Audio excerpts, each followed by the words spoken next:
Gracias por acompañarnos. Estamos en vivo aquí en El Espectador por Visión TV, señal que integra.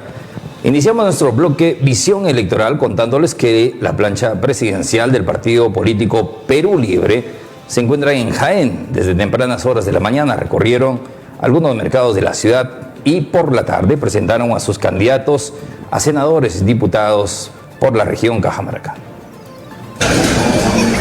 La jornada empezó temprano en el mercado central de Jaén.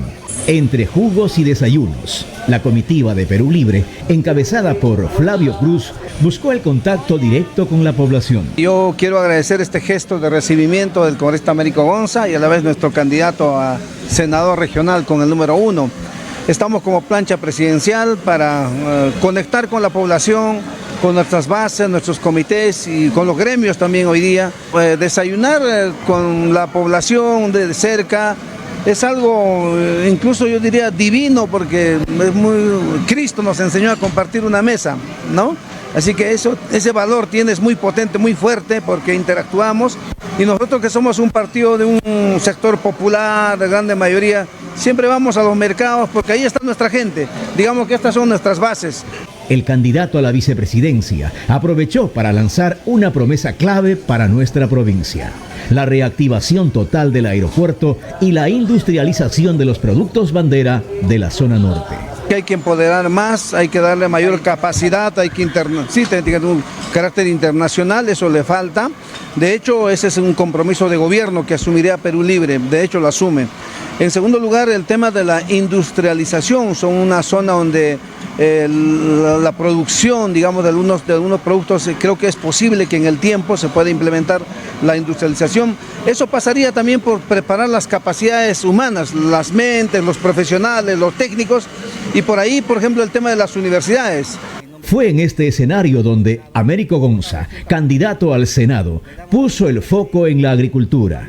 Se comprometió a fortalecer leyes para un sector que considera marginado por el Estado. Como agricultor, lo sé, hemos hecho nuestro mejor esfuerzo en, por ejemplo, obtener que el Banco Agrario otorgue créditos a costo social. Sin embargo, el Ejecutivo ha ido observando muchas de estas normas. El tiempo nos ha ganado, pero yo estoy seguro que en este periodo que Perú Libre va a tener nuevamente una mayoría en el Congreso, tanto en la Cámara de Diputados como senadores, vamos a impulsar las reformas que hemos presentado y que se han quedado en el tintero. Y otras que vendrán saliendo luego, pero siempre en la mira de buscar un país justo. El 75% de la población, como ustedes saben, es informal. Y el Estado lo persigue. Nosotros más bien creemos que a ese 75% el Estado tiene que darle todo el apoyo en este periodo que queda, y como en efecto así va a ser con el triunfo de Perú Libre, de nuestra plancha presidencial encabezada por el doctor Vladimir Cerrón, luego el doctor Flavio Cruz y la doctora Berta Rojas. Gonza aseguró que también pondrá en agenda el proyecto de irrigación del Valle Shumba, una obra de necesidad pública que permitiría irrigar centenares de hectáreas, transformando la economía local. Impulsamos este proyecto de Shumba, creo que en alguna oportunidad lo conversamos con los medios acá de Jaén. Conseguimos un presupuesto de 1.800.000 soles para empezar los estudios de preinversión. Lamentablemente el proyecto especial, con el recambio de funcionarios, de directores a cada rato, lo dejó pasar el tiempo y este presupuesto prácticamente se revertió nuevamente al Ministerio a una unidad ejecutora mucho mayor, que decían que va a tener las capacidades para hacer este proyecto, que es un proyecto emblemático para esta zona, que es el PCI, pero ahí también se ha paralizado. Y con el cambio de gobierno, inclusive de presidentes, fíjese cómo estos proyectos se han paralizado. Nosotros hemos mostrado las pruebas de pero no nos vamos a detener allí. La situación ha sido adversa para este proyecto y en realidad la inversión pública ha sido muy afectada en estos últimos tiempos. Ya en la presentación oficial, Cruz destacó que sus candidatos al Senado y diputados provienen estrictamente del trabajo de base. Sin embargo, reconoció que enfrentan una campaña atípica sin su líder, a quien calificó como un perseguido político. Quiero saludar, valorar, reconocer el gran valor que han tenido para ser candidatos. Porque para ser candidato uno tiene que pensarlo 1000 veces, medir sus fuerzas, pensar en el qué dirán, pensar en el qué vendrá, qué será mañana de mí. De hecho, ya no serán las mismas personas, van a ser personas que se han transformado a sí mismas, Porque la campaña no es vender tu número, vender tu símbolo. Es también transmitir tu mensaje como persona, como ciudadano, como profesional, como líder, como lideresa. Es decir, lo que tú has sido en campaña, vas a tener que ser más adelante, donde quiera que te desempeñes. Por eso, los candidatos, ganen o no ganen, son los que cruzan la línea, son los que tienen el valor de estar un paso más adelante, son los que tienen la palabra autorizada para opinar, porque tienen la moral. Por su parte, Américo Gonza, aspirante al Senado, sacó pecho por los logros de su bancada en el actual Congreso, resaltando la ley del 100% de la CTS para el magisterio. Aunque muchos se nieguen a reconocer que Perú Libre ha dado la cara por el magisterio, por los trabajadores, la historia sabrá reconocerlo. La historia lo contará que fue la bancada de Perú Libre que en corto tiempo en el Congreso, dando la pelea, hemos logrado conquistar derechos laborales que se habían venido conculcando hace tiempo, como los CAD, los terceros, los maestros de los CEPRO, los institutos, las universidades, educación básica, ya para qué les cuento. Igual hemos avanzado en la lucha contra la inseguridad, nos hemos enfrentado a los extranjeros ilegales que han venido a causar zozobra en nuestro país y lo hemos hecho con mucha contundencia. Sé que el tiempo es corto, me podría quedar mucho más conversando con ustedes, pero quiero decirles a ustedes, hermanos, que Perú Libre no les ha fallado. Nunca les va a fallar. Perú Libre, primero, muertos y no fallarle al pueblo peruano. Perú Libre continuará con sus actividades proselitistas en esta parte del país. En la región Cajamarca, estas acciones seguirán lideradas por el candidato al Senado, Américo Gonza, quien busca consolidar el respaldo popular de cara a la próxima contienda electoral.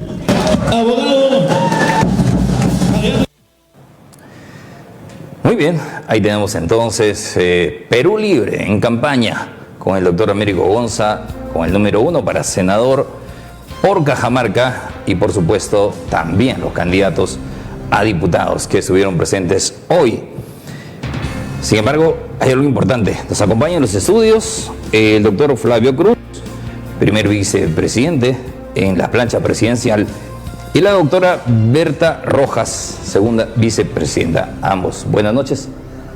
Buenas noches. ¿Qué tal? Bienvenidos. Bienvenidos a Jaén y al espectador. Periodista y al espectador y a todo Jaén y Cajamarca en general. Un abrazo. ¿Qué tal? ¿Cómo les ha tratado Jaén en su primer día de campaña en esta zona? Doctora Berta. Muy buenas noches. Quiero saludar a todos los pobladores de Jaén por su intermedio y hacerle un caluroso abrazo a todos. Es un pueblo muy cariñoso, se demuestra la gente con bastante cultura y sobre todo nos alegra que la gente ama a su partido que nace del pueblo. Ellos se identifican con el pueblo. Exactamente. Ahora, sin la presencia del líder, Vladimir Cerrón, ustedes son los vicepresidentes. Seguramente en muchos escenarios hace falta Vladimir Cerrón para liderar la campaña. ¿Cómo hacen campaña sin la presencia del candidato oficial a la presidencia, doctor Flavio Cruz? Bueno, de hecho sí se siente la ausencia, ¿no? Hoy mismo habrá podido ver la prensa, todos los que nos han acompañado. Felicito el recibimiento del Comité Ejecutivo Regional, que está a cargo del congresista Américo Gonza, que es también nuestro candidato, su equipo, la militancia, o sea, eso es organización. Me alegra que mi partido esté organizado en Cajamarca, en Jaén, y dio lugar a un bonito, digamos, acto político de presentación de candidatos. Y obviamente estuvo el doctor Vladimir Cerrón, pero en forma virtual, que es lo que está ayudando, porque de hecho la ausencia se da. O sea, hoy este lugar debería estar ocupado por él, ¿no? Pero claro, no se están dando las cosas, lo está haciendo virtualmente, y esto trasunta en otros temas más, como por ejemplo la persecución continua, no lo quieren liberar, y inclusive viene el debate de candidatos presidenciales, y no quieren que participen de la forma como sí lo puede hacer. Recuerde que incluso las últimas elecciones, la proclamación de la presidencia de la República fue virtual, ¿no? Así es. Y ahora, con el rigor que le caracteriza al Jurado Nacional de Elecciones, hemos pasado todos los filtros. Ya estás admitido, ya estás inscrito, nadie te tachó y estás habilitado, y a la hora del debate le dices que no puedes participar. ¿Van a tomar alguna medida legal? Porque ciertamente hoy se dio el sorteo, les toca debatir con Somos Perú y otro partido. Pero el jurado dice, solamente él puede debatir. Nada de reemplazantes, nada de virtual, tiene que ser presencial. Entonces, si ya lo admitiste como candidato, estando, digamos, no presente físicamente, ahora le dices no puedes debatir virtualmente. ¿Hay alguna medida que tomar desde Perú Libre? Es una medida restrictiva del derecho de participación, ¿no?, democrática, y lamentamos, lo denunciamos, porque aquí estamos los vicepresidentes que tranquilamente podríamos ser en físico para también debatir, porque estamos en condiciones, porque el partido tiene un ideario propio, un programa de cosas claras, así que cualquier militante incluso puede ir a debatir lo que es Perú Libre, pero en esas circunstancias lamentamos que eso se dé, ¿no?, y creo que de hecho le generan una ventaja a nuestros oponentes, a quienes van a debatir con nosotros, cosa que lamentamos, la verdad, y no sé qué va a pasar más allá. Vamos a tomar alguna medida, el partido está pensando en ese sentido, un proceso de amparo, ya nos informarán en su momento y también podemos compartir a la prensa en general. Doctora Berta, usted como madre de Vladimir Cerrón, entiendo, podría aclararnos un poco más el panorama, porque hay mucha gente que aún se come el cuento y se lleva la información de que Vladimir Cerrón está sentenciado, que tiene una serie de condenas y que por eso está escondido y que por eso no se presenta, y así. Cosas de estas donde la gente o los opositores le dicen al televidente que vas a votar por Vladimir Cerrón si él nunca va a ser presidente, o sea, aunque gane, no va a poder gobernar. ¿Cuál es la real situación de su hijo legalmente? Muchas gracias por darme la oportunidad de aclarar esto. Mira, Vladimir Cerrón fue denunciado por múltiples cosas, los cuales judicialmente ya fueron demostrados que quedó en nada, fueron anuladas las llamadas sentencias. Uno, por querer construir un aeródromo internacional en Junín, ¿no?, que él no había movido ni una paja. Pero la sentencia decía, la acusación era que es un potencial peligro para el país. ¿Dónde se ha visto eso, no? Es una forma de justificar. Ahora, el otro, la acusación por el caso de la construcción de la Oroya, que lo ha hecho otro gobernador, y le acusan, le hicieron cargar el muerto, como se dice, ¿no? Lo cual fue demostrado también, y la sentencia ya fue anulada y le piden disculpas que ha habido un error.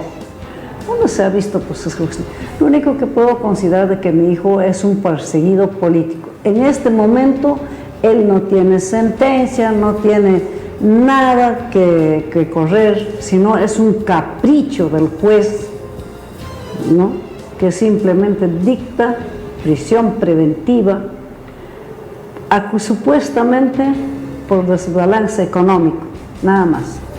¿Ya? No hay una acusación fiscal, simplemente es un capricho. Pero posiblemente se va a tomar medidas en estos días para que lo deje participar, porque él judicialmente no está privado de su libertad de expresión. Así es. Tampoco de su desarrollo intelectual. O sea, a él le anularon todas las sentencias. Él ahora tiene solo un pedido de prisión preventiva. Nada más. Y por eso, obviamente, no se presenta, porque sabe que ahora, si se presenta, lo envían a la cárcel igual que muchos. No, lo más triste, lo más que quieren hacer, lo que quieren presentar al doctor Vladimir es enmarrocado, demostrar como un trofeo. ¿Y para qué candidato es bueno esa presentación? Y también, de acuerdo a una ley, yo que no recuerdo haberlo leído, que dice, si tú estás consciente de que esa sentencia, esa acusación, por en este caso la prisión preventiva, es totalmente absurda por algo que tú no hiciste, tienes derecho de preservar tu libertad. En este caso, lo único que hace es el doctor Vladimir preservar su libertad, preservar también el honor y su dignidad. No vamos a dejar que estos años también que la prensa nos acompañe. Posiblemente yo puedo organizar una movilización o en contra de esas decisiones. Claro, perfecto. De El día del debate. El día del debate. Perfecto. Estaremos acompañando, haciendo bulla. No habrá debate mientras no le den libertad. Se permita la participación. Tampoco. Sí, efectivamente, doctor Flavio Cruz, igualmente a usted le quería preguntar esto. Usted es congresista de la República. Y hay mucha gente, incluido, claro, los bloques de derecha, que dicen, ¿cómo es que ustedes piden el voto para Vladimir Cerrón si él está evadiendo la justicia? Es decir, que no se presenta y que si quiere ser candidato y quiere hablarle al pueblo, pedir el voto, pues que se presente digamos, que se ponga a disposición de la justicia y que luego haga campaña. ¿Ustedes qué le dicen a la población ahí? Bueno, ahí un poco asociando a la pregunta anterior, quería hacer una precisión respecto al tema judicial. Al aeródromo Huanca, sí, es judicial el caso. A él no es que le declaren nulo, sino lo absuelven, ¿no? O sea, lo declaran libre de todo. Inocente, lo declaran inocente. Entonces es bueno precisar eso, porque nulo puede ser una serie, porque hubo errores, pueden o sea, ya no hay casación, no hay nada. No hay nada, está totalmente saneado, concluido ese caso, ¿no? Por eso el Jurado Nacional de Elecciones hace rato lo hubieran sacado de candidato. No pueden hacerlo porque, bueno, él está amparado por las leyes. Respecto al otro que me preguntaba usted sobre la condición del doctor Vladimir Cerrón, es que es un hecho político lo que está pasando. O sea, la justicia está politizada. Él estuvo compareciendo en ese proceso a raíz de estas sentencias, ¿no?, que luego se declaran nulos y lo declaran inocente. Él dejó de comparecer. O sea, él no es que haya rehuido de la justicia, haya huido de la justicia, de ninguna manera. Entonces, el propio sistema de justicia provoca todos estos hechos y las consecuencias. ¿Y cómo es que si el mismo sistema de justicia provoca estos acontecimientos, estos hechos, ahora resulta como que, oye, Paloma, no te me escapas? Entonces eso no es así, o sea, no es justo. Entonces, por eso él simplemente está preservando su libertad, y ese acto de preservar tu libertad no está penado tampoco, no hay dolo ahí, ¿no? Entonces está con arreglo a derecho, en otras palabras. Debe ponerse a derecho, está actuando con arreglo a derecho. Nada. Perfecto. Sí. Ahora, los sectores de la derecha, ahora que Vladimir Cerrón está apareciendo virtualmente a nivel de medios de Lima, a nivel de sus partidos, de las concentraciones políticas, están presionando para que a Vladimir Cerrón lo detengan, ¿sí?, que lo capturen, ¿no?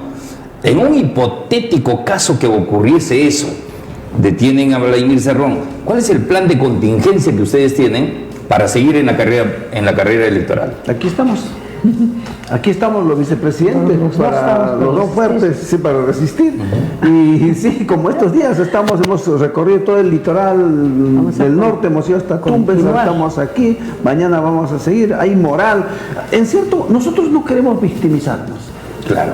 No hemos utilizado otros temas que sería largo explicar, pero menos estar en un escenario de victimización. Desde luego que el elector peruano tira más para el lado de la víctima, ¿no? Si lo detuvieran ahorita, en marzo, las siguientes semanas, en cierto modo nos harían un gran favor, pero eso no queremos nosotros, porque Perú Libre tiene ideario que plantear, programa que ofrecer, y eso es lo que queremos que se venda, y no una circunstancia porque al doctor lo detuvieron y mire, entonces votaremos por él. No, ese escenario ¿En no qué queremos. sentido sería un favor? Porque que Vladimir Cerrón caiga en manos, ya decía la doctora Berta, van a usarlo como trofeo, enmarrocado y tantas cosas. Lo victimizarían, y ya pasó anteriormente con Gregorio Santos. Claro, que ganó. Estando en prisión, la gente se solidarizó y votó por él. Y ya pasó con Walter Adubiri, que nunca hizo campaña, pero faltando creo que 5 días, cometen pues la torpeza de sacarlo. Como decir, ya no creo que pase nada, ya difícilmente va a ser gobernador. Y Walter Adubiri ganó en primera vuelta, barrió con todo, ¿no? Porque la gente, ¿cómo es posible? Sí, entonces no sería nuevo el caso de Vladimir Cerrón, ¿no? Perfecto. ¿Y por qué creen ustedes que la derecha le tiene miedo a Vladimir Cerrón? Yo lo puedo decir porque Vladimir Cerrón tiene una formación sólida, académica e ideológicamente. Es una formación que le enseñó a ver el problema desde un punto de vista holístico, el problema de Perú, y también plantea resolver esos problemas más álgidos para todos. Esa es la base, y eso realmente, por ejemplo, crear los hospitales con todos los requisitos que requieren, incluso con alojamiento para los familiares. ¿Qué ha pasado? Las clínicas han quedado con ciertos vacíos económicos. El programa odontólogo por familia, disculpe, por colegio, ¿ya? ¿Qué ha pasado con los odontólogos? Empezaron a pedir vacíos. Se juntaron todas esas empresas y los demás, los que estaban en Lima, todos se juntaron, dijeron, no, esto es un peligro. Siendo Vladimir Cerrón gobernador de Junín, chocó con los grandes, chocó con intereses económicos fuertes, ¿no? Ahora, incluso por el aeródromo, ¿quiénes han sido? Los consorcios de las empresas que llevan de Huancayo a Lima, de Lima, a todas partes de Perú. Entonces, ¿qué pasa? Esos en fiestas patrias, la oferta y la demanda. Un pasaje que cuesta 20 soles llega a costar 200 soles. Y como dice, oferta y demanda. Tienes necesidad, tienes que ir. En el hospital, las clínicas, con la pandemia, se enriquecieron, pero en Huancayo no. ¿Por qué? Porque estaban los había hospitales. Claro. Ahora, en cuanto a oncología, por ejemplo, ¿qué están haciendo los hospitales, las clínicas que operaban, incluso con médicos no capacitados en cirugía de oncología? Ahora, como tenemos, ya que las clínicas están vacías. Ese es el problema, ¿verdad? A eso le llaman peligro, potencialmente peligro para el Perú. O sea, para la empresa privada, efectivamente, para aquellos que lucran con la educación, con la salud, con transporte, es pues un peligro para los que lucran. Pero para nosotros, el pueblo, es una esperanza de vida, es una esperanza de mejorar nuestra situación económica. Sí, efectivamente, y creo que los líderes de izquierda han sido perseguidos ya desde hace un buen tiempo, después de la dictadura aún más todavía. Y usted decía bien, Gregorio Santos ganó la elección estando encarcelado, ¿no? Y ahora el peligro y el miedo que le tienen seguramente los sectores de la derecha, que entre ellos también se están aruñando de a pocos, es que Vladimir Cerrón pueda ganar las elecciones estando, digamos, no presente en la campaña, ¿no? Y seguro que va a ganar. Y lo que pasó con Walter Adubide y lo que pasó con Genaro Ledesma de un tiempo atrás, ¿no? Cuando estuvo en el frontón, inclusive preso, y ganó las elecciones, y el Jurado Nacional de Elecciones tuvo que ir al frontón llevándole la credencial y llevarlo para juramentar. Eso va a pasar, ¿no? Entonces, es la voluntad popular. Y es que, como usted decía, ¿por qué el miedo a Vladimir Cerrón? Que sus ideas son muy fuertes, muy potentes, un peligro potencial para el mercantilismo económico. Claro. Exactamente. Ahora, el tema siguiente es que Perú Libre no aparece en las encuestas. O sea, imagínense, ayer presentaron una encuesta a nivel nacional y claro, salen los candidatos ya conocidos y no aparece Perú Libre ni en otros. Entonces, ¿qué lectura le dan ustedes a eso? ¿Es tal vez el daño que les hizo Pedro Castillo estando en el gobierno?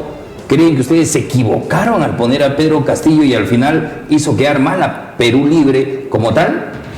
Yo le voy a decir de que al poner al señor Pedro Castillo hemos reconocido a los hombres del pueblo, porque el partido nace del pueblo, surge del pueblo, y Pedro Castillo como tal ya era líder.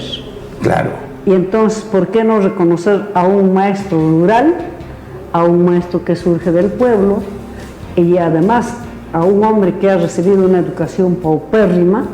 Para nosotros ha sido un fenómeno social que ha surgido Pedro. Ahora nos dice, ¿por qué le han nombrado Pedro? ¿Acaso no se dieron cuenta que era tal por cual? Ya. Le dije, no señor, la Constitución dice, basta que sea un peruano de nacimiento. Entonces ahí está Pedro. Ahora, pero ha presentado maestría.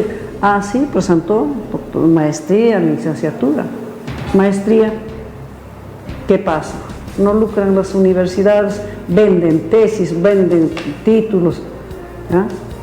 Entonces están lucrando las universidades particulares con la necesidad de ser profesional, con la necesidad de ocupar un gradito más para ganar un centavo más en los ¿No se arrepienten de haber elegido a Pedro Castillo entonces en su momento? Personalmente no me arrepiento, y se tendría que elegir, de vuelta lo elegiría a otro maestro rural, porque el maestro rural es el que conoce la educación peruana, cómo está. Sin embargo, el desenlace político finalmente, Pedro Castillo no llevó los lineamientos de Perú Libre ya estando en el gobierno, ¿no? Sí, bueno, eso es un problema de formación, como ya lo dijeron, que no ha tenido una buena educación, no ha tenido comprensión lectora, lo aceptamos, ha sido engatusado utilizando términos más amplios, macros, y don Pedro muchas veces ha caído, por no ser franco, por no acudir también al diccionario en algunas palabras, ¿no? Es lo que ha pasado con don Pedro, pero don Pedro no es como tal, como lo puedan pintar, ¿no? Don Pedro para nosotros siempre será un paradigma del maestro del pueblo, maestro rural. Sin embargo, el partido no sufre ahora las consecuencias de ese mal gobierno de Pedro Castillo, o bueno, del desenlace que hubo, don Flavio Cruz. Cargamos una mochilita, pero después no se arrepentimos. Lo estamos aclarando que don Pedro pues ha sido engatusado por los caviares. Los caviares lo rodearon de mil formas, le engatusaron, incluso para que caiga el golpe, el autogolpe que se dio, se puede decir, ¿no? Entonces a don Pedro ahora mismo lo quieren, siguen utilizándolo. Mira que ese señor Ayala, ese abogado, con respeto a los otros señores abogados, es un populista falsante. ¿Y él por qué lo permite? Le presenta e indulto. Pero mire, señor, ¿a dónde le quiere llevar a don Pedro? Para indultarle tiene que aceptar esa sentencia, tiene que renunciar a la apelación. Al renunciar tiene que aceptar todos los cargos que le están imputando para que después le den muerte civil. Pero políticamente pudo ser una gran oportunidad para Perú Libre demostrar un buen gobierno, plantear sus ideales y sacarlos a flote y cambiar los destinos de esta patria, pero no ocurrió. Entonces, de todas maneras, políticamente creo que sí les ha afectado. Bueno, vamos a decir, ¿no?, que nos ha afectado, pero yo consideraría que no. Recuerda que anteriormente, de acuerdo a las encuestas, nunca aparecimos nosotros, nunca apareció. Bueno, eso sí, pero en la campaña electoral. Yo le hablo del gobierno, o sea, como tal, ustedes como congresistas, ¿no? Imagínense, han quedado reducidos a ¿cuántos? A 10, 11. Pero entonces, en esa parte, políticamente ha sido un golpe fuerte. No, por eso don Pedro fue engatusado, engañado. Le dicen, mira, tú puedes hasta 2 partidos, estos 2 partidos te van a reemplazar, te va a apoyar. Formoso Renata, Funateca, listo. O sea, a ese nivel puede ser perdonable. Entonces, ¿qué hace? Él ha dividido la bancada, se lo llevó a los profesores, ven, y a los demás le dijo, oye, te doy un ministerio, claro, ¿ya? Pero renuncia. Pero yo veo su postura, doctora Berta, como madre. Bueno, ya se equivocó uno y bueno, hay que dar oportunidad de otro, pero políticamente sí afectó esta situación. Doctor Flavio, ¿usted qué análisis tiene? Obvio, por nuestra conciencia, nuestro razonamiento pasa una serie de situaciones, pero si, habiendo sido nuestro candidato y luego nuestro presidente, de hecho que nosotros vamos a tener siempre una opinión parcializada, o sea, nunca vamos a hablar mal de, a pesar de una serie de cosas que han pasado, por ejemplo, no haber implementado precisamente el ideario ni el programa de Perú Libre. Por eso nuestro lema ahora de vamos por la revancha es, no alguien quería decir que eso es una suerte de venganza, nada que ver, tiene que ver la revancha para implementar el ideario y el programa de Perú Libre. De eso trata el mensaje de vamos por la revancha, ¿no? Y ahora, usted preguntaba sobre las estadísticas. Testimonio vivo de eso es Pedro Castillo, porque no aparecía a este tiempo, ni existía. Ni entrevistas. Mientras tanto, él estaba, igual que nosotros, recorriendo pueblo por pueblo, provincia por provincia, ¿no? Y de pronto se empezó a encenderse la pradera, ¿no? Y empezó pues la efervescencia del crecimiento de Pedro Castillo. Yo creo en la ciencia de las estadísticas. pero no en aquellas manipuladas como se están haciendo. Y hoy por hoy ya no se hace trabajo de campo como antes se hacía con tablilla y todo eso. Ya ¿no? es por teléfono. Es por teléfono, es selectivo, y hay lugares. Yo soy de Puno, yo no sé cómo será en Cajamarca, pero en Puno, en mi región, todavía hay distritos, centros poblados completos donde no hay señal de teléfono. Entonces, ¿a quién van a llamar? O sea, para ustedes... Llaman a las ciudades grandes, a las capitales, donde... Para ustedes, López Aliaga y Keiko, que estén en primer lugar, es un asunto... Es que son sus encuestadoras, son sus encuestadoras. Si nosotros tuviéramos nuestras encuestadoras no nos van a poner pues último, tienen que ponerse entre los primeros, con alguna tendencia para la manipulación del sentido común. Y lamentablemente mucha gente se deja llevar por las encuestas. Ciudadano o ciudadana, usted tiene que ser consciente que eso es manipulado y no puede estar haciendo seguimiento a las encuestas. Claro, ya hay un tema, hay un precedente, ¿no? En las elecciones del año 2021, ¿no? 21. En el tiempo de Pedro Castillo, ciertamente, Pedro Castillo no aparecía. Es más, llegaba a las plazas y el partido como que no tenía mucha organización tampoco, y casi estaba solo con su bandera haciendo campaña, y de pronto, de un momento a otro, subió y hasta que quedó en segundo, digamos, se fue a segunda vuelta. ¿Ustedes creen que ese fenómeno vuelva a suceder? Sí. Sí, yo creo. A ver, díganos por qué. En la encuesta le voy a decir una cosita. Usted es de aquí, Cajamarca, ¿no? Y ha pasado hoy día por Chonta, por una Valija. No hay señal, no hay teléfono. ¿Qué encuesta puede haber hecho ahí? No hay. Falso. Claro, el Perú profundo está incomunicado. San Ignacio, por el río, pasando por todo el sitio he pasado, he visto, y no hay señal por último. Entonces, ¿qué? No hay. La encuesta puede estar concentrada en Lima, en todo caso. Creo que en Lima, los conos, ciudades donde la gente lleva agua con baldecito, tienen tu teléfono para poderlo revisar. Entonces, ¿de dónde es la encuesta? Solamente hace del centro, de los que sí tienen. Entonces, es una farsa esa encuesta. Yo puedo afirmar que en un 80% es falso. Pero en caso del doctor Vladimir, la derecha hizo una encuesta. También pienso que ha hecho en el centro nada más. Perfecto. Y sale como el mejor preparado para gobernar Perú. Perfecto. Ya hemos hablado de Vladimir Cerrón, hemos hablado, lógicamente, de este panorama político que engloba a Perú Libre. Quiero pedirles unos minutitos de su tiempo y luego hablamos de las propuestas. Ya. ¿Qué le propone Perú Libre al Perú? ¿No? Al Perú. En esta nueva etapa y en este escenario político donde tenemos pues más de 35 candidatos. Vamos al corte comercial. Gracias.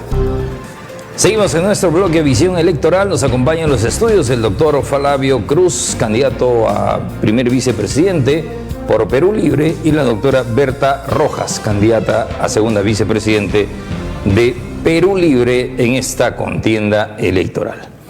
Vamos a ir al siguiente bloque, y creo que la gente y ustedes, amigos televidentes en diversas partes del nororiente, lo que desean ahora sí es escuchar qué propone Perú Libre.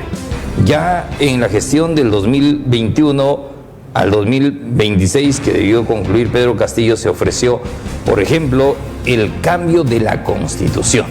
El cambio de la Constitución es una propuesta de Perú Libre que lamentablemente no se ha cumplido. ¿Ustedes mantienen esa propuesta? Cuéntenos, doctor Flavio. Sí, son 5 puntos del plan de gobierno que estamos planteando. A ver. Uno primero, y que es irrenunciable, es precisamente la Asamblea Constituyente para una nueva Constitución. ¿Por qué? Pues las relaciones de poder que tenemos en el país en temas económicos, sociales, políticos, no están bien. Hay que rediseñarlas, hay que reestructurarlas. En segundo lugar, la soberanía de los recursos estratégicos, ¿no? Caso energía, caso gas, hidrocarburos, Petroperú, eso debe estar en manos del Estado. En tercer lugar, la revisión de los contratos ley y de aquellos que no son contratos ley, pero igualmente son lesivos para el país. Las condiciones en las que se hizo el contrato hace buen tiempo, décadas atrás, fueron distintas a las de hoy. Pero las sobreganancias y utilidades que están llevando las empresas, pues ya es demasiado. Entonces tengo que renegociar eso. Y lo otro es que vamos a reimpulsar el proceso de descentralización. Ahora que yo estoy como parlamentario en Lima, no es posible pues que Lima se lleve el 64% del presupuesto, o sea, todo es Lima, todo desde Lima. Lima está lleno de gobernadores, de alcaldes, de dirigentes para pedir una pista y vereda, para pedir comprar un mobiliario, para comprar una serie de pequeñas cosas. Todo es Lima, Lima. Un centralismo absurdo, abusivo, feroz, eso tiene que cambiar. Los provincianos tenemos que reclamar. Entonces, estos son los puntos del plan de gobierno. Obviamente hay algunos pilares que básicamente en el caso de Perú Libre son educación, salud, justicia, agro, ¿no? Ambiente, y sobre los cuales Perú Libre propone estos grandes cambios. Son temas de Estado, no son temas, digamos, sueltos o pequeños, menos pues temas que corresponden a gobiernos regionales o a las municipalidades, sino como gobierno nacional. Exacto. Y ese tema del cambio de la Constitución, de la Asamblea Constituyente, los grupos del sector de la derecha no lo abordan por nada. Ellos hablan solamente de algunas reformas, de algún parchado de la misma Constitución de 1900, del gobierno de Fujimori. Ustedes plantean una nueva Constitución, ¿para qué? ¿Por qué el Perú necesita una nueva Constitución? A ver, ¿quién nos responde? Usted, doctora Berta. El Perú nos requiere una nueva Constitución. Uno, porque la Constitución que tenemos ha nacido de un momento efervescente, de un golpe como producto o hijo del golpe de Estado que dio Fujimori, donde no participó el pueblo, no participó. No es como la anterior llamada del 79, donde hizo Víctor Raúl Aida de la Torre, fue presidente de la Constitución, donde todavía de alguna manera tampoco participó el pueblo, pero de la clase media para arriba participaron. Entonces no se tocó los intereses del pueblo. Ajá. Y ahora, por la edad, ¿cuántos años ha pasado que esta Constitución tiene? Por aquella vez cuando hicieron no se hablaba de computadoras, no se hablaba de IA, no se hablaba de otras cosas. Por lo tanto, ya es obsoleto tecnológicamente, ¿ya? Por edad. Además de esto, nosotros queremos organizar la Asamblea Constituyente para que mi pueblo participe, tenga participación todos. ¿Cuándo ha participado la prensa, por ejemplo? ¿Participó la prensa? Nunca. Claro. Es importante que debe participar la prensa. Todo se ha hecho desde arriba, ¿ya? Mirando entonces, arriba nada más. Claro, sí, eso tiene usted toda la razón. Y por eso una de las razones. Otras podríamos tener, como lo ha dicho acá mi colega, mi compañero, que hay que cambiar para modificar la descentralización. Necesitamos descentralizar, necesitamos tener un mercado, que el mercado regule los costos y no que nos venga a regular los mercados. Entonces, hay necesidad. Mientras esto no está corregido, no se va a poder hacer. O sea, usted nos dice que esta injusticia que existe, claro, esta desigualdad social que existe, esta falta de atención en la salud, en educación, digamos, la falta de oportunidades, depende mucho de un Estado que tiene una Constitución que no es justa. No es justa, y nos dice, hay que hacer lo que dice en la Constitución. Lo que no dice no vamos a hacer, no se debe hacer y tiene pena de cárcel. Entonces nosotros queremos hacer con la Constituyente, es una necesidad del pueblo, es urgente organizar la Asamblea Constituyente y tener una nueva Constitución con participación de las clases populares, también de los profesionales que han sido olvidados, como decía, ¿no? De ustedes, de la prensa está olvidada. Exacto. Entonces, ¿necesitamos o no necesitamos? Tremendamente olvidados también. Imagínense los medios de comunicación en provincias, en regiones. Pagamos anualmente, pagamos tasa, pagamos canon, pagamos todo. De pronto tenemos ahora un montón de competencia desleal que nadie lo regula y no paga nada. Tiene toda la razón. Deberíamos ser parte para poner nuestro punto de vista y que, digamos, así como nosotros contribuimos con el Estado, también el Estado nos tenga que dar algunas facilidades. Eso usted tiene toda la razón. Ahora, el doctor Flavio, ¿y por qué cree usted que los señores de la derecha no quieren que se cambie la Constitución? Porque quieren conservar el status quo, ¿no? Es una Constitución a su medida, de hecho. Por eso lo defienden, tanto la derecha en sí, toda la derecha, que son, digamos, que más sinceros y decir, para ellos es lo máximo, que gracias a esa constitución el Perú es próspero y hay justicia social. Bueno, esa cosa que no es cierto, porque las brechas en términos de pobreza, de desarrollo económico, cada vez se abren más. Por eso el otro punto también es la lucha contra los monopolios y oligopolios. El país se está quedando en manos de pocos. Y las grandes mayorías que es verdad que emprenden, inician un negocio, una bodega, una tienda, duran poco, se mueren, quieren que compitas, pero al costado tienes un monstruo. ¿Cómo vas a competir? Es ilógico que puedas competir. Entonces hay cosas que han cambiado, estamos en una permanente crisis que provoca justamente la Constitución, y de paso hemos superado una pandemia, hemos pasado una pandemia que nos ha cambiado la vida. Y cómo es posible que después de la pandemia lo único que se está quedando es la Constitución. Todo ha cambiado menos la Constitución. Sí, entonces hay que cambiar eso, y eso, os repito, tiene que ir a la reestructuración de las relaciones de poder, porque ahí están las reglas entre el patrón y el trabajador, las reglas entre los micros y los macros, las reglas entre las grandes empresas y los pequeños, entre la clase trabajadora y la clase patronal. O sea, todas estas relaciones tienen que modificarse.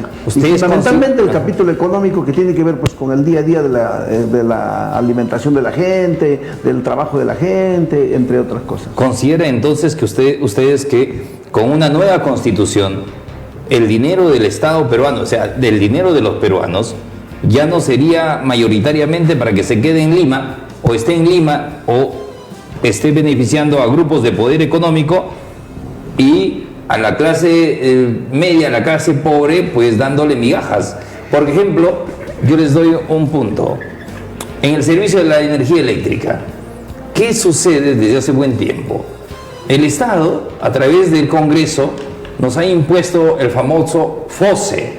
Es decir, yo, microempresario, consumo 100 kilowatts de energía al mes, estoy obligado a pagar ese FOSE, que es un fondo de electrificación rural. O sea, que tengo que pagar la electrificación rural, contribuir con ese beneficio para el sector agrícola, y resulta que en el sector rural no hay luz, o si hay luz se corta todos los días. Entonces, ¿por qué ese fondo, en vez de cobrarme a mí y ajustarme, aparte que la SUNAT te persigue por todos lados, pues aparte de ajustarme con ese FOSE, con ese FICE en el recibo de luz, ¿por qué no lo asume el Estado? ¿No? Por ejemplo, ¿no? Me parece totalmente injusto, que con una nueva constitución podría cambiar las cosas, ¿no? Necesariamente tiene que cambiar. Si un país, para cambiar modos de vida, modos de economía, tiene que haber descentralización. O sea, en cada lugar debe quedar el canon que produce, debe quedar para que puedan hacer. Ya no debe haber ese aparato represivo ubicado solamente en la capital. Hay aparato represivo económico, social, judicial. El judicial debe ser también modificado, tocado ahí en la Constitución política, para evitar ese tipo de ataques, abusos que hacen, ¿no? Esos abusos es tremendamente, en el caso del doctor Vladimir es un ejemplo. Yo le estoy haciendo una demanda, estoy demandando, ahorita he demandado al Poder Judicial, a la Contraloría, a los fiscales, justamente por haber hecho abuso con la sentencia sobre el aeropuerto, y por el otro por pedir disculpas. ¿Y quién repara? El que le ha despojado del cargo, nadie repara. Le estaban pidiendo 8 millones de dólares. Mire, eso solamente de los gastos que ha perdido, más no del honor ni la dignidad de mi hijo. No estoy tocando porque es invalorable. ¿Y cuántos casos más habrán? Y a ver, igual que el de usted. Eso. Y cuánta gente por no saber, nosotros también, yo también pongo de valor para hacerlo eso. Y lo estoy haciendo por defender a mi hijo, y lo voy a seguir haciendo. Y si es posible, y he dicho, voy a ofrendar mi pecho, mi vida, por defender el honor de mi hijo, y a través del honor de mi hijo, defender a los otros presos políticos, y a mi pueblo, defender para que mi pueblo no siga sufriendo ese tipo de ataques. Exacto. Cambiando la Constitución, doctor Flavio, podríamos en todo caso desbaratar todo ese aparato corrupto que hay en Poder Judicial y los diversos ministerios y el mismo Estado en su real dimensión, ¿no? Claro, justo a propósito del tema que toca la doctora, aquí el congresista Américo Gonza precisamente tiene una propuesta legislativa de, por ejemplo, sancionar a los errores judiciales, porque al fiscal que se equivoca, al juez que se equivoca, encarcela a una persona inocente, después le dice disculpa, después lo absuelven, o el superior dice, oye, tu sentencia es pésima, así que tienes que volver a pronunciarte. ¿Quién le devuelve la vida? ¿Quién le devuelve el desprestigio al cual te somete el juez? Entonces eso está mal de todas maneras. Entonces ese tipo de propuestas obviamente se discutirían. Ahorita estamos en una fase especulativa, ¿no? Porque si estamos pidiendo una presencia plural de la sociedad en una asamblea constituyente, no sabemos cuántos problemas vendrían de la sociedad que finalmente van a ser sintetizados y terminarán en un texto constitucional, ¿no? Entonces, obviamente en el tema económico, es lo que más nos preocupa, se trata de que, como usted planteaba, el Estado asuma ciertas responsabilidades. Si ya te pongo los servicios básicos de energía eléctrica, agua, ¿no? Entonces pues las tarifas se van a regular, ¿no? Y pago lo justo. Y si yo sumo las carreteras, ¿no? Entonces las carreteras, puentes, entonces no habrá necesidad de peaje. Pero ¿y la plata? Siempre es que no tenemos condiciones. No tenemos porque hay un montón de exoneraciones tributarias a los juegos de azar, a los juegos, últimamente a los agroexportadores. Y en el norte, ahora que estoy por acá, sí, pues la agroexportación, saludos a todos ellos, hacen patria, hacen economía, hay clase trabajadora ahí, aunque no están bien tratados la clase trabajadora, pero tienen su partido, tienen sus congresistas, creo que está bien. Pero la economía familiar, la agricultura familiar, los pequeños, ¿qué hay de ellos? No hay esa economía que permite un acceso mayoritario a los mercados, una suerte de mercados forzados, oligopólicos. Por eso es el cambio de la propuesta económica para una economía popular con mercados respecto a una ley de economía social de mercados. O sea, el cambio es radical, no es un cambio simple. Perfecto. Doctora Berta Rojas, usted es educadora, es doctora en educación. Justamente, y quería preguntarle por educación. Justo estamos, por ejemplo, mes de febrero, mes de marzo, el dolor de cabeza de las madres, de los padres de familia por conseguir una vacante y no hay vacantes, o si hay vacantes te la venden, ¿no? Así descaradamente.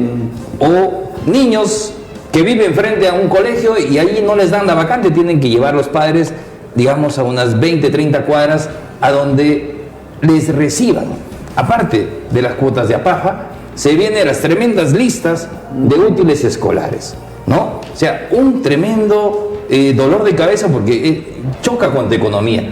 Y aparte viene el caliwarma que te ofrecen, pues con carne de caballo y tantas cosas. ¿Qué hacer por la educación? A ver, ¿qué propone Perú Libre para la educación en los peruanos? Perú Libre ha propuesto cambiar la educación. Bueno, para el cambio necesariamente requerimos la constitución política, es una necesidad. ¿Qué hacemos? Hemos propuesto cambiar la educación, luchar por la educación. Hemos empezado por superior, se ha creado 42 universidades nacionales. Con los congresistas actuales. Claro, ya, perfecto. Y agradecemos a nuestros congresistas, pero es planteamiento de Perú Libre, está cumpliendo, y lo cual debe funcionar con ingreso libre para los estudiantes, dar oportunidad a la juventud que ha egresado de quinto año de secundaria, están ahí, está al acecho de las instituciones que no haya restricciones, que sea libre el ingreso. Libre es el ingreso, el que ya no avanza, ya no va a decir no tuve la oportunidad, es el problema. Pero ahorita es una mercancía, un mercado, como le llaman, cautivo ya, una mercancía cautiva, cosa que no ha ingresado y también hay coordinaciones, voy a decir a mis compañeros universitarios, colegas, aquellos a veces no quieren poner las vacantes que se requiere. Yo cuando estaba en la asamblea universitaria, cuando era parte, reclamaba, decían solamente que haya 10 vacantes para ingreso de medicina. No, señor, me paraba y no les permitía, luchaba que sea el doble, 20 vacantes. Pero esos 20 alumnitos, ¿cuántos postulan? 2.000 alumnos postulan para 20 vacantes, a mi lucha. Y tienes que pagar. ¿Y qué hacen esos pobres jóvenes? ¿Dónde van los demás? Todos tienen que sacar de 20, la nota de 100 puntos. Y los que sacaron 99, los que sacaron 90, ¿qué hacen? Tienen que ir a la particular a engordar los intereses de la particular, que las universidades particulares no paguen impuestos. En mi nueva constitución, que paguen el doble de impuestos. Eso tendría que plantear yo en la nueva constitución. Ahora, para la secundaria, la educación secundaria está mal hecha.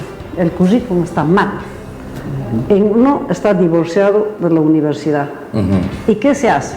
Acá se hace un curso de transición llamada CEPRE. O las academias. ¿Ya? Negocio para la eso. CEPRE le llamada academia, negocio, ya, hasta 2 años, 1 año están. Ese es el negocio del CEPRE. Ahora, con el ingreso libre, desaparece el CEPRE. Va a haber otra guerra contra nosotros. Sí, pues aquí mire, el CEPRE UNJ, Universidad Nacional de Jaén, 1.200, 900 soles por el ciclo de preparación. Imagínense, ¿Qué es eso? las universidades públicas haciendo negocio. Por eso, eso se llama, Y eso ustedes proponen que se elimine. funciona un ente particular dentro de una nacional. ¿Qué hacen? Hace el CEPRE ingreso propio para la universidad. ¿Y dónde va esa plata? Y muchas veces son malgastadas. ¿Y dónde Aparte le de informan? eso, en las escuelas de posgrado. Las escuelas de posgrados es una institución particular que funciona dentro de lo nacional. Hay que pagar la escuela de posgrado. Yo fui directora.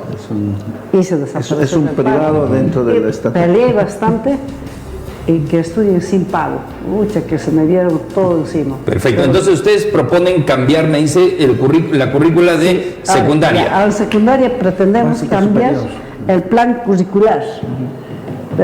Primero, dividir en 3 niveles. ¿Solo secundaria o desde inicial, No, primaria, no, secundaria? Primero vamos por partes, por niveles. Estamos bajando de arriba. Perfecto, Estamos perfecto. agarrando de lo general a lo Exacto. particular. Estamos A ver. agarrando una teoría. Y llegamos a la secundaria. ¿Qué estudian nuestros alumnos secundarios? Estudian cosas que muchas veces nunca lo va a aplicar ni postulando a la universidad, ni en su vida práctica. ¿Qué nos hace estudiar? La historia universal. Y la historia universal muchas veces nos da una idea, ¿no? Pero más no. Pero ¿cuándo han estudiado mi historia local? ¿Cuándo han estudiado mi historia regional? ¿Y cuándo realmente mi historia nacional? No hemos fortalecido identidad. Vamos por identidad. Y necesitamos cambiar.